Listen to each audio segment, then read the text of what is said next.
Hello mga ka-GML! So another vlog, another adventure na naman tayo for today's video.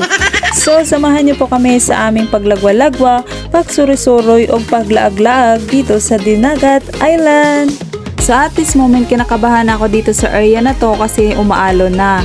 Second time kasi ng pagpunta ko dito is na-experience ko na nakasakay kaming dalawa ni my love sa maliit na pambot and then ang lalaki na mga alon. Mukhang hindi kasi kakayanin ng sinakyan namin noon kaya bumalik na lang kami at hindi na kami tumuloy.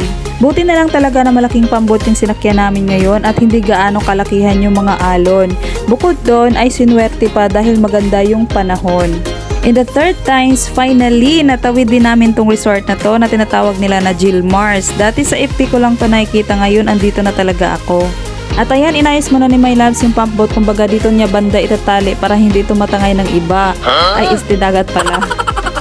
So, andito na kami sa entrance nila at dito magbabayad ng 20 pesos per head pagpapasok dito syempre. Dito pa lang ay matatanaw mo na kaagad kung gaano kaganda ang mga views dito.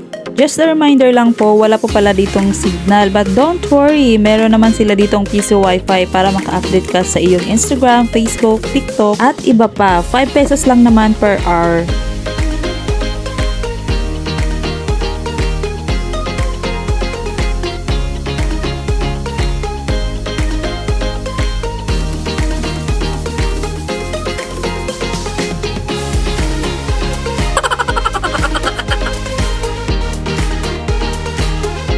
O di parang pasaptaan ay diring dapita, kala mo namang artista no. Syempre wa tay kalaban diri, waan ay mga tao nanguli na. Vlog sa ta diri gamay kay sayang ang oras way lingaw mag-standby. Uha, pak, ganern.